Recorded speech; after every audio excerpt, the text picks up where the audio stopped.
She always hid her phone whenever I entered the room. At first, I ignored it.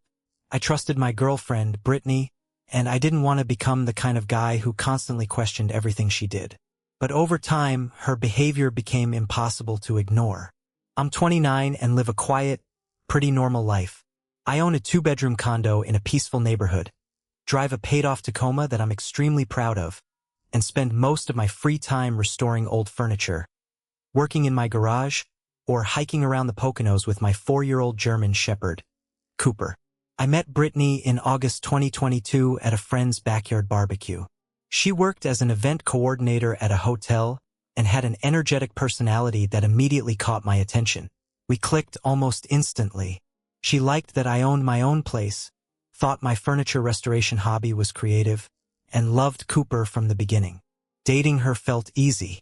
She was always planning weekend trips, restaurant visits, concerts, and other things that pushed me outside my comfort zone. Her family liked me, too. Her dad, Ronald, was a traditional blue-collar guy who appreciated that I knew my way around tools. Her mom, Patricia, was warm and welcoming and constantly invited me to family dinners. By December, things had become serious. Brittany was leaving clothes and personal belongings at my condo, talking about eventually moving in, and I genuinely believed we might have a future together. Looking back, that's probably when things started changing. The first time I noticed her strange behavior with her phone was in January 2023. We were sitting on the couch watching TV when her phone buzzed. She immediately picked it up, turned the screen away from me, read the message, and placed the phone face down. I didn't think much of it. Then it happened again, and again. Every time her phone buzzed, she positioned herself so I couldn't see the screen. She started keeping it inside her purse instead of leaving it on the table. If I walked in the room while she was using it, she'd instantly lock the screen or switch apps. I'd come back from the bathroom and catch her closing something. "Everything okay?" I'd ask. "Yeah, of course. Just work stuff." She always gave me the same answer. By February, the behavior had gotten worse. She started texting during dinner, even though she'd never done that before. Whenever I asked who she was talking to, she'd give me some vague response. Then the late-night messages started. We'd be lying in bed. Her phone would light up around midnight, and she'd immediately grab it. Sometimes she'd reply instantly. Other times, she'd simply stare at the screen. She also suddenly added a 6-digit password to her phone. Before that, she never needed one. By March, I had that uncomfortable feeling in my gut.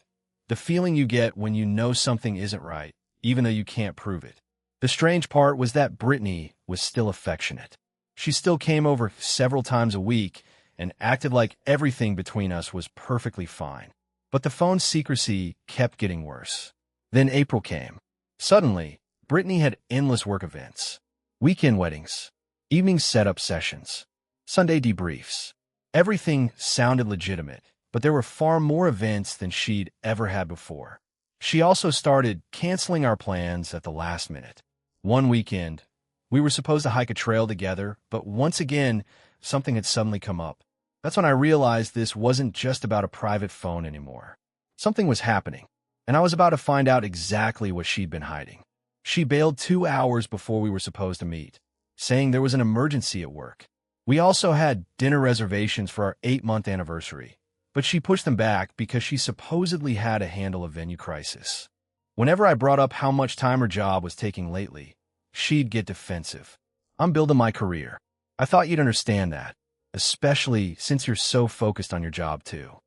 That would have been fair if my career had ever made me cancel plans with her or text someone else at midnight. Her social media changed too. She stopped tagging me in posts. She stopped sharing pictures of us altogether. Her stories became nothing but work events, coffee cups, random sunsets, and generic updates. It was almost like I'd been completely erased from her online life. My friend Kevin noticed. We were having lunch in early May when he asked, "Everything good with Brittany? I haven't seen you guys post anything together lately." I told him about the phone's secrecy, the late-night messages, and all the canceled plans. He gave me a look like he wanted to say something, but wasn't sure how. "What?" I asked. "Nothing, man. Just keep your eyes open." He was right. I needed to pay attention because my gut was screaming that something was wrong. Then came May 15th, 2023. That date is burned into my memory. Brittany came over after work that evening. We ordered pizza, watched a movie, and had what seemed like a completely normal Tuesday night. She seemed relaxed. Her phone stayed mostly put away, and she was affectionate. For the first time in months, things actually felt normal again. We went to bed around 11. She fell asleep within minutes. She'd mentioned having a long day coordinating some corporate event. I was still awake, scrolling through my own phone when hers lit up on the nightstand. A notification appeared on the lock screen.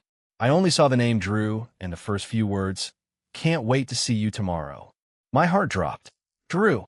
She'd mentioned him exactly once several months earlier. She said he was a vendor she occasionally worked with for events. He hadn't come up since. Now he was texting her at 11:30 at night, telling her he couldn't wait to see her. I lay there staring at the ceiling for nearly an hour. My mind kept coming up with explanations. Maybe it was innocent. Maybe he was working an event with her tomorrow. Maybe he was just enthusiastic about the job. But deep down, I already knew. I looked over at Brittany, sleeping peacefully beside me, completely unaware that I was having an existential crisis 3 feet away. Part of me wanted to wake her up and ask her directly, but I already knew she'd have an explanation. She always did. Around 1 a.m., I made a decision. I'm still not sure it was the right one, but I don't regret it. I knew her passcode. She'd entered it in front of me enough times that I'd memorized it without really trying. 82994. Her birthday. She'd never changed it, even after adding the password protection. Either she didn't realize I'd noticed, or she never imagined I'd actually use it. My hands were shaking when I picked up her phone. I knew I was crossing a line. But after months of strange behavior, canceled plans, secret messages, and my instincts screaming that something was wrong, I needed answers. I took the phone into the bathroom, closed the door, sat on the edge of the tub, and unlocked it. Drew's messages were right there in her recent texts. I started scrolling upward. This wasn't some random vendor. Drew was a guy she'd met at a hotel conference in February. There were 3 months of messages. 3 months of Brittany living a completely separate life that I knew nothing about. At first, the messages were flirty but almost innocent. Compliments about her work, jokes about annoying clients, little inside references from the conference. Then things escalated. By mid-March, they were meeting up. Coffee dates she'd told me were work meetings. A lunch she'd claimed was with her team. An evening when she said she had to work late, but was actually having dinner with him.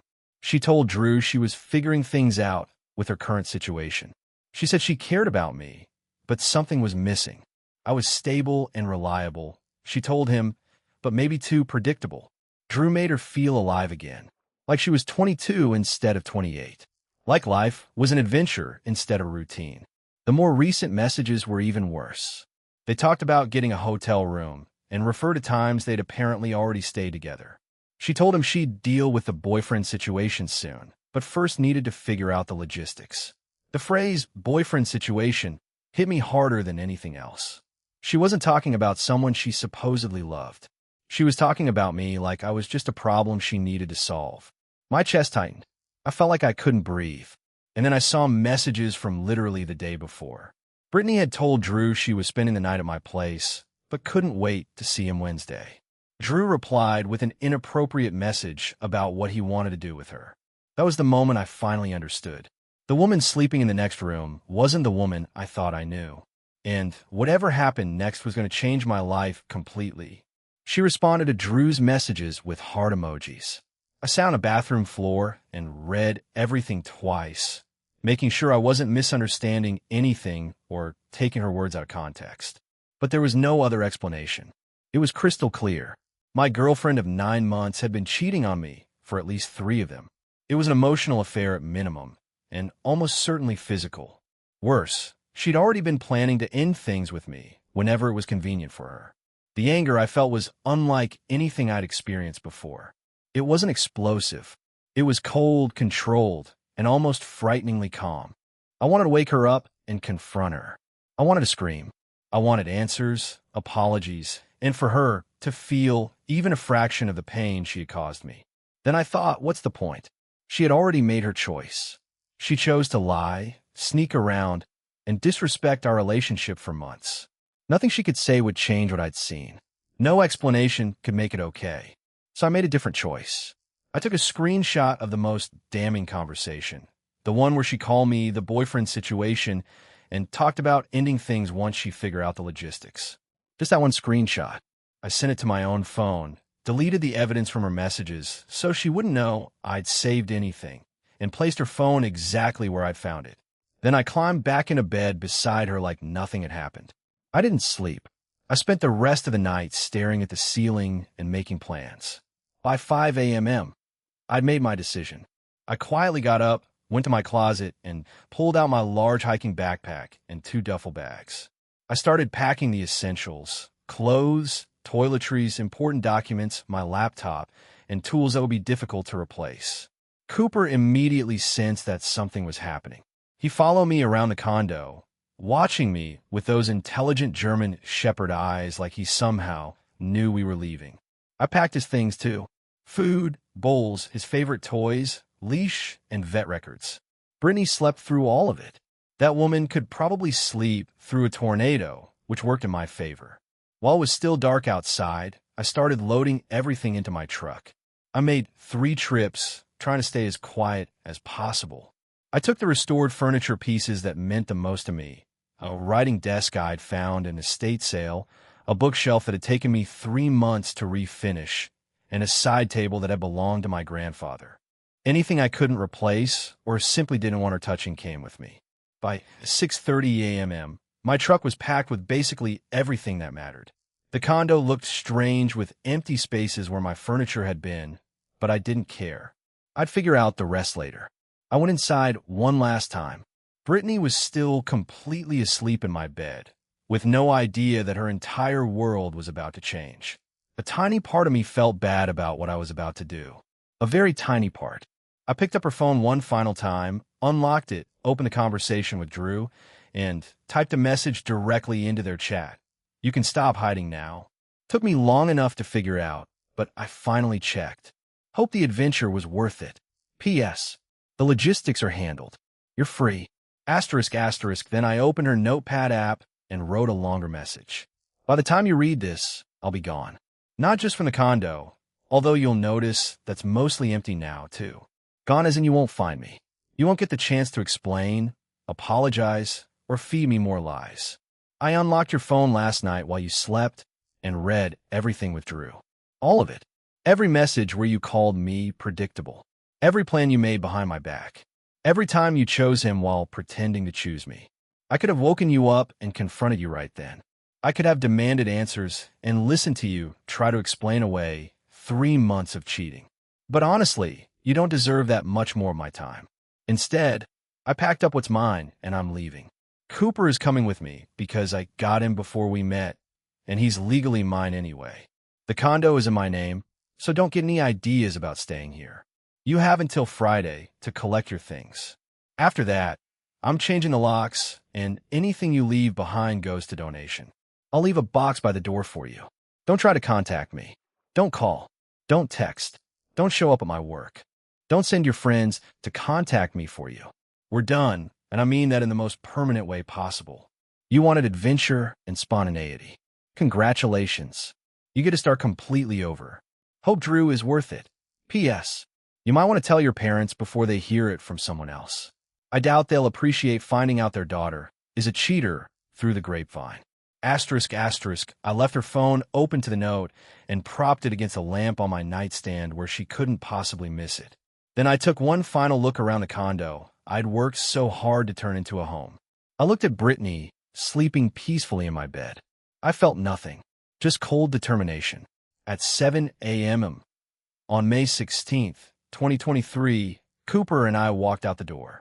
We got into my truck and drove away from the entire situation without looking back. But here's where things get interesting. And this is the part my buddy insisted I tell Reddit about. I didn't just leave town. I completely vanished from Brittany's life. And apparently, it drove her insane. I'd actually been considering a major life change before all of this happened.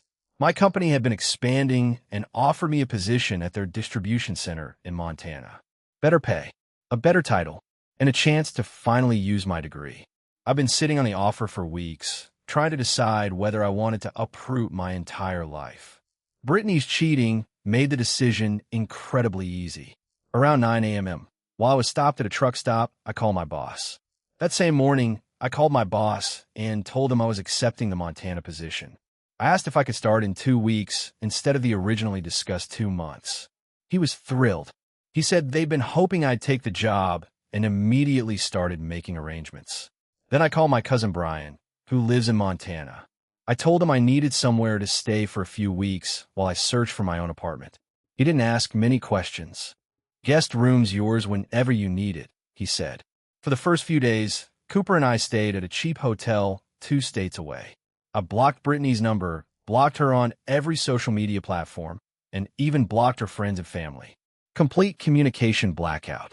But she tried. Man, did she try. My phone started blowing up with calls from numbers I didn't recognize. She called from different phones, probably borrowing them from friends or coworkers. I blocked every single one. Then she created a new Instagram account to get around the block and sent me around 15 messages. I reported the account and blocked that one too. On Thursday, she showed up at my condo 2 days before the Friday deadline I'd given her. I knew because I'd installed a basic security camera before leaving, one of those inexpensive ones that connects to your phone. I watched her bang on the door. She tried her key, but I'd already had the locks changed remotely through my landlord. Eventually, she sat on the front steps and cried for nearly an hour. She got her belongings out by Friday, just like I'd told her. I watched through the camera as her dad and brother helped load everything into a U-Haul. Her dad looked furious. He kept shaking his head. Good. He should have been disappointed in her. Meanwhile, I was systematically removing myself from every place she might think to look. I deleted my Facebook completely. I didn't need it anyway. I made my Instagram private and changed the username. I put LinkedIn into private mode, so only my connections could see my profile. Only 3 people knew where I was actually going, my parents and my brother. I made them promise not to tell anyone, especially anyone connected to Brittany. They understood.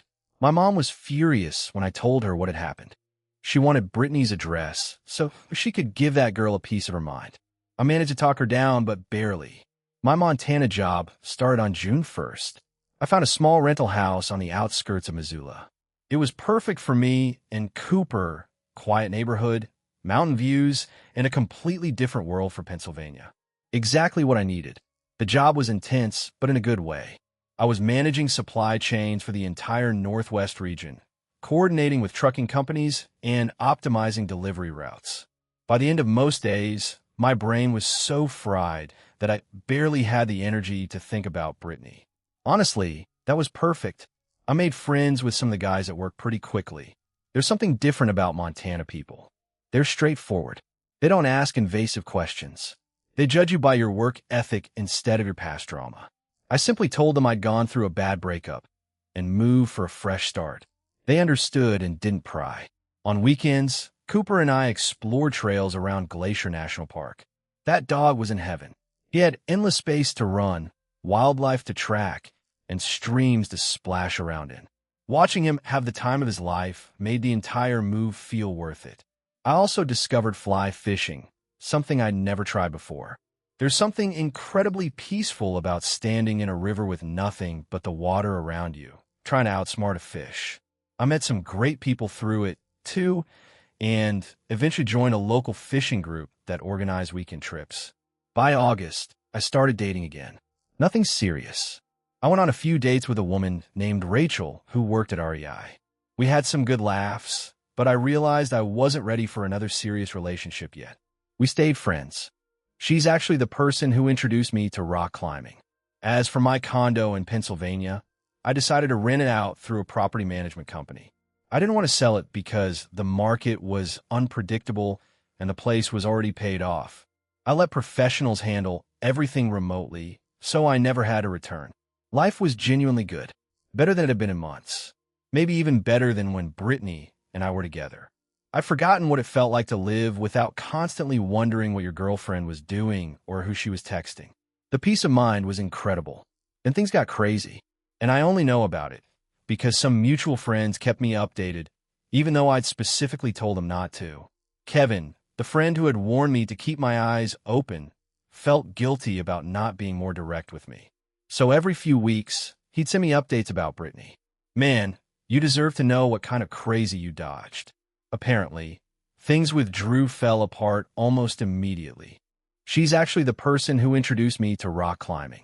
As for my condo in Pennsylvania, I decided to rent it out through a property management company. I didn't want to sell it because the market was unpredictable and the place was already paid off. I let professionals handle everything remotely, so I never had a return. Life was genuinely good, better than it had been in months, maybe even better than when Brittany and I were together. I'd forgotten what it felt like to live without constantly wondering what your girlfriend was doing or who she was texting. The peace of mind was incredible. Then things got crazy, and I only know about it because some mutual friends kept me updated, even though I'd specifically told them not to. Kevin, the friend who had warned me to keep my eyes open, felt guilty about not being more direct with me. So every few weeks, he'd send me updates about Brittany. Man, you deserve to know what kind of crazy you dodged. Apparently, things with Drew fell apart almost immediately. The guy was married. Somehow, Brittany either didn't know or chose to ignore that fact. His wife discovered the affair by going through Drew's phone. Ironically, the exact thing that had exposed Brittany's cheating on me eventually destroyed Drew's life, too. There was a divorce, a custody battle, and all the chaos that came with it. Drew wanted nothing to do with Brittany afterward. He completely ghosted her. So Brittany ended up alone after destroying our relationship for a guy who disappeared the moment things got complicated. Classic. But that wasn't even the craziest part. She started actively trying to find me. It was like she had turned into an amateur detective. She called my old workplace in Pennsylvania and pretended to be a client who urgently needed to reach me. They told her I'd transferred to another location, but wouldn't tell her where because of privacy policies. Apparently, she showed up in person and caused a scene, demanding that someone give her my information. Security eventually had to escort her out. Then she contacted my parents. My mom apparently told her exactly where she could go, in language that would make a sailor blush. My dad was more diplomatic, but just as firm.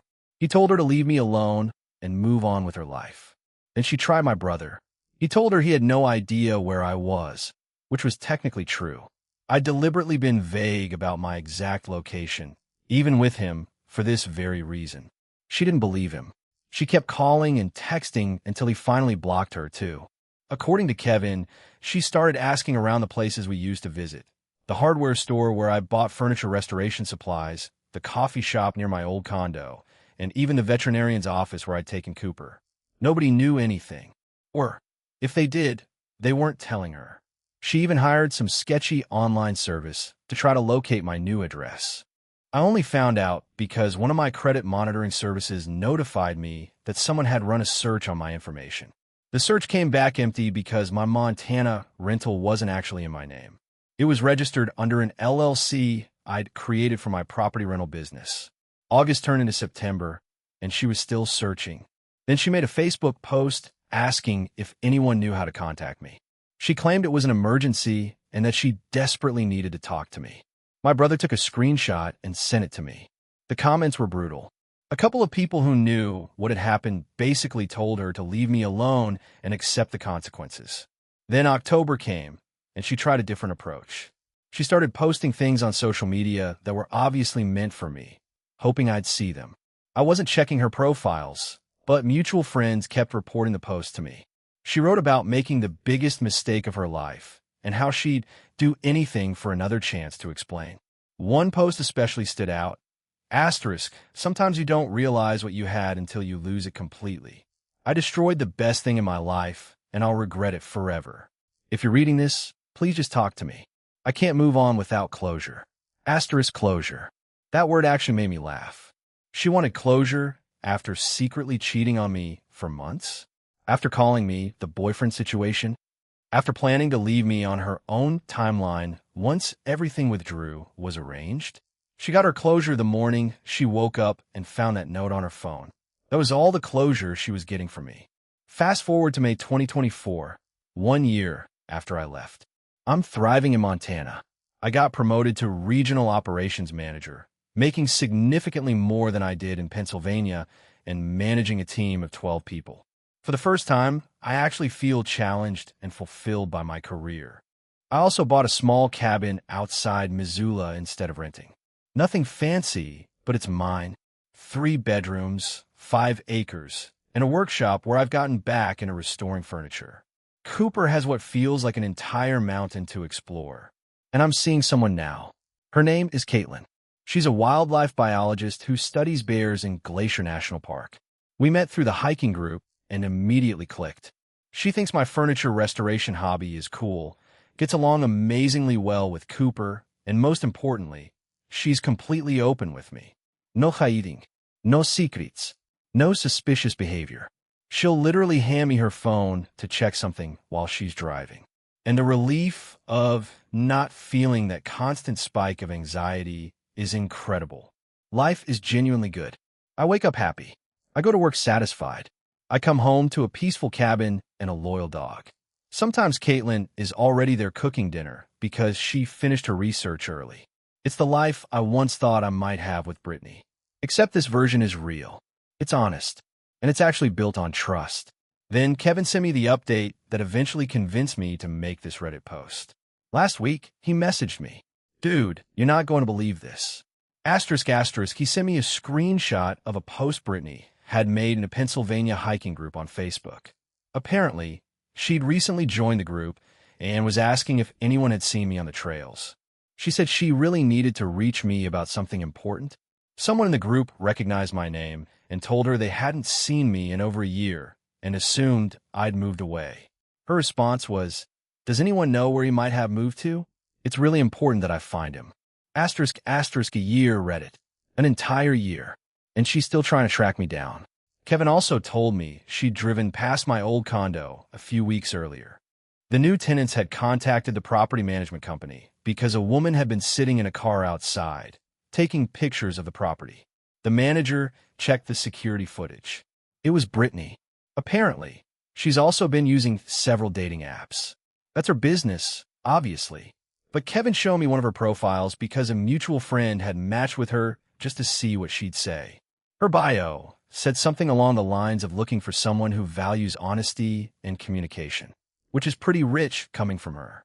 The mutual friend casually asked if she was seeing anyone, and Brittany went into this entire story about her ex-boyfriend. According to her, he had left without giving her a chance to explain. She supposedly just wanted an opportunity to apologize and get closure. Even now, she's still playing the victim. My parents eventually changed their social media privacy settings because Brittany had been repeatedly viewing my mom's Facebook profile several times a week for months. My mom noticed the pattern and blocked her completely.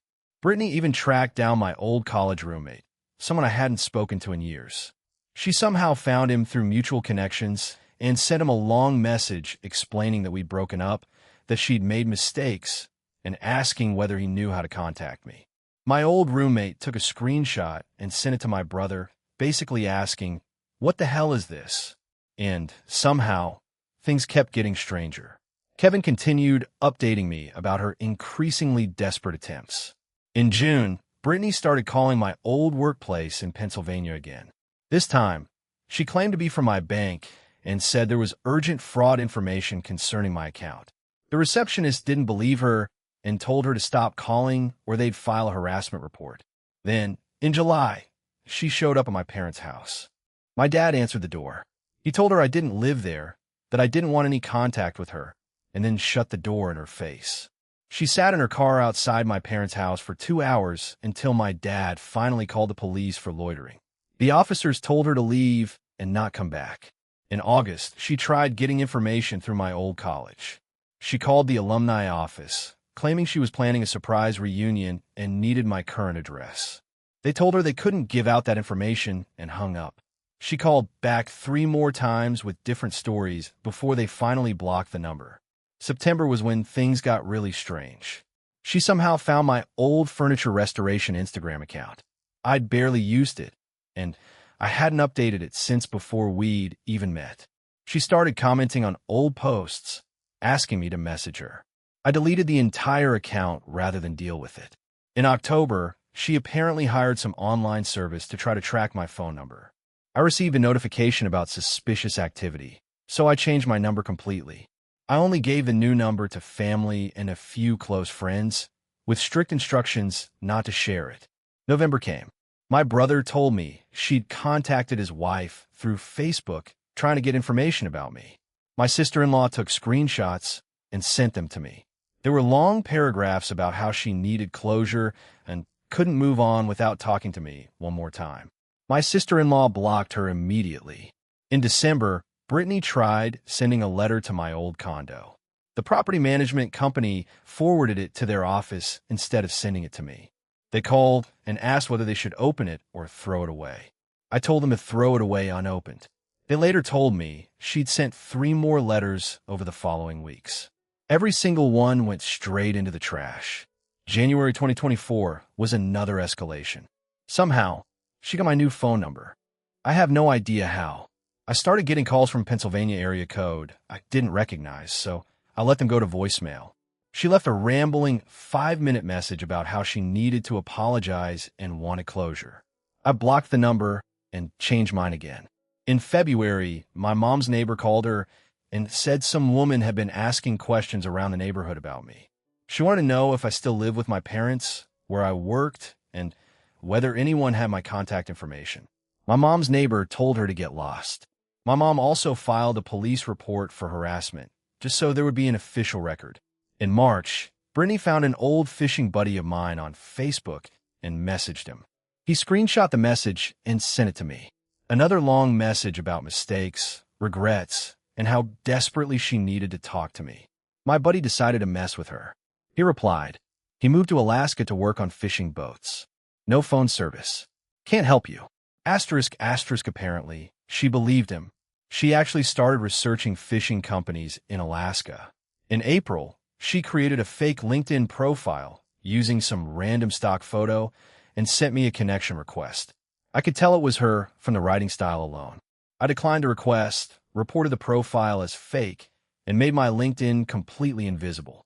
3 weeks ago, Kevin told me she'd been asking mutual friends whether they knew anything about my social media accounts or whether I'd ever mentioned where I was living. Nobody told her anything. At this point, most people who knew what had happened thought she was completely unhinged. Then came last week. It was the wildest attempt yet.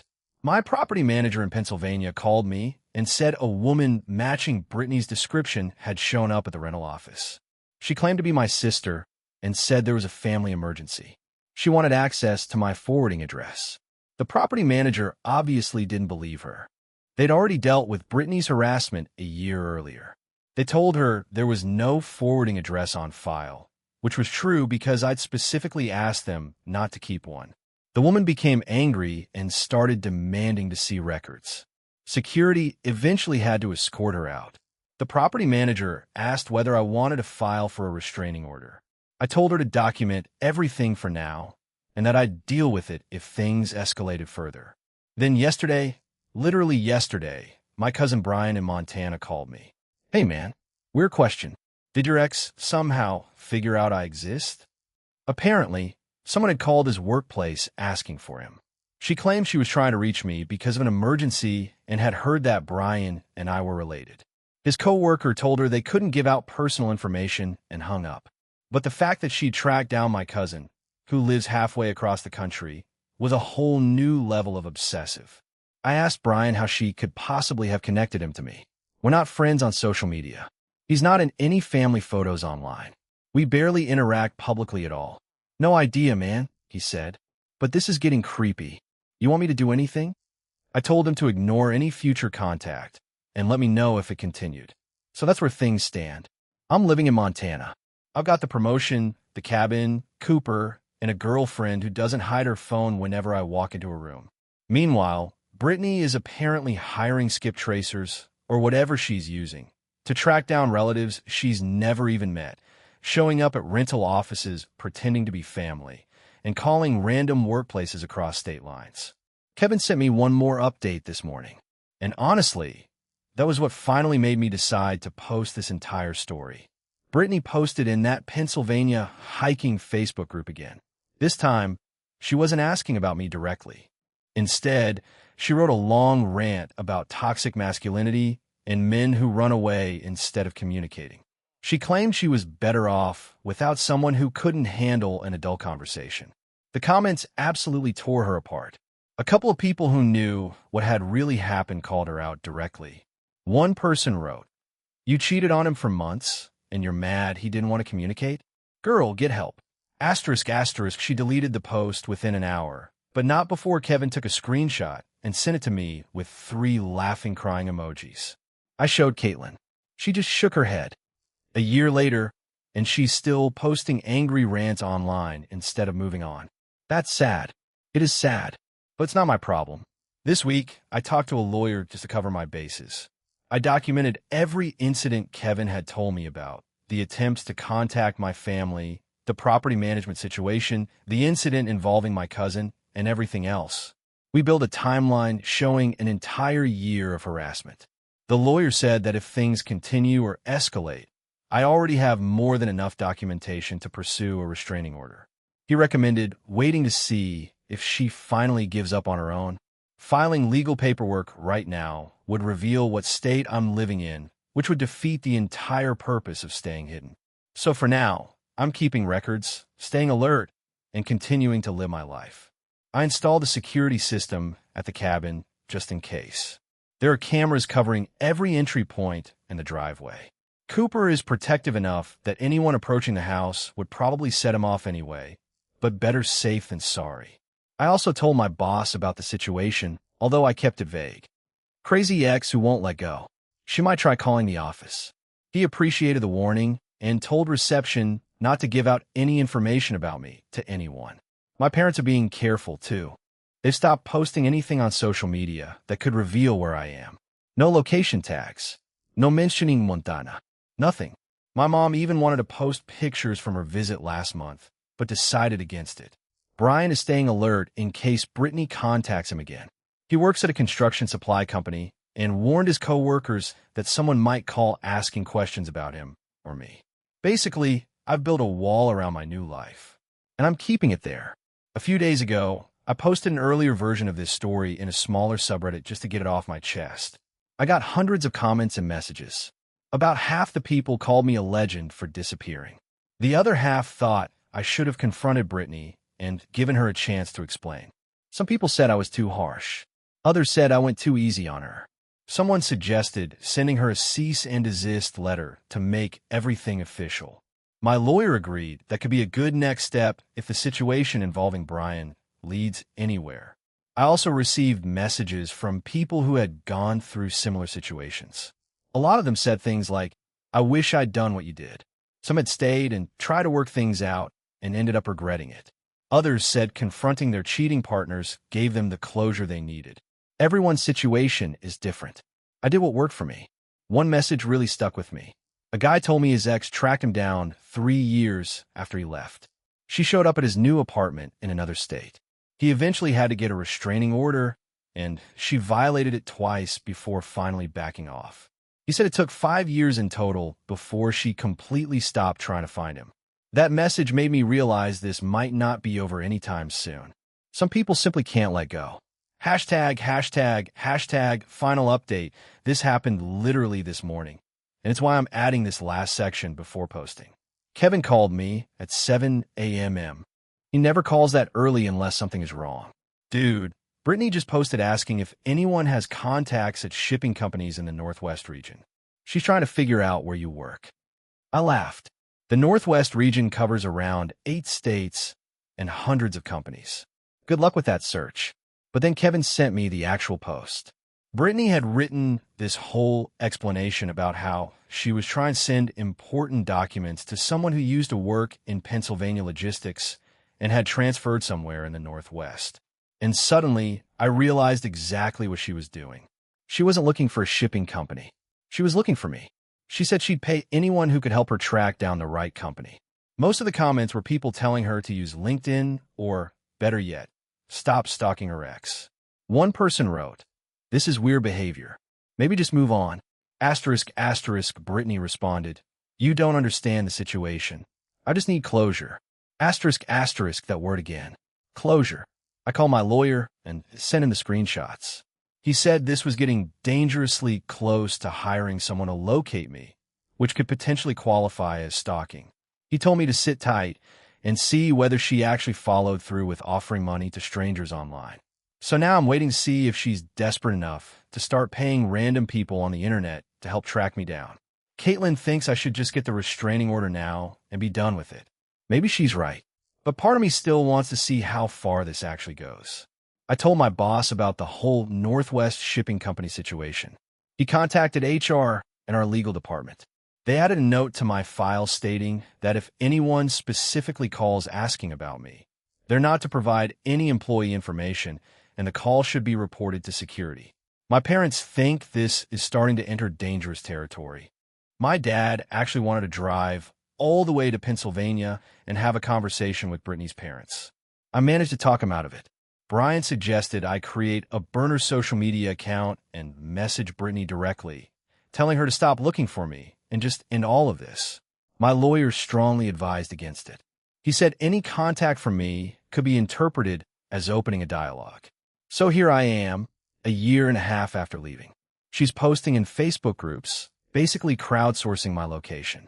What started as pathetic has become concerning, and now it's something I may genuinely need legal intervention for. Meanwhile, Cooper just brought me his leash, which means it's time for our morning hike. I've got a full day ahead. Work meeting at 10 o'clock. Lunch with Caitlin. Then I'm helping my neighbor repair his deck. Just regular life stuff. Good stuff.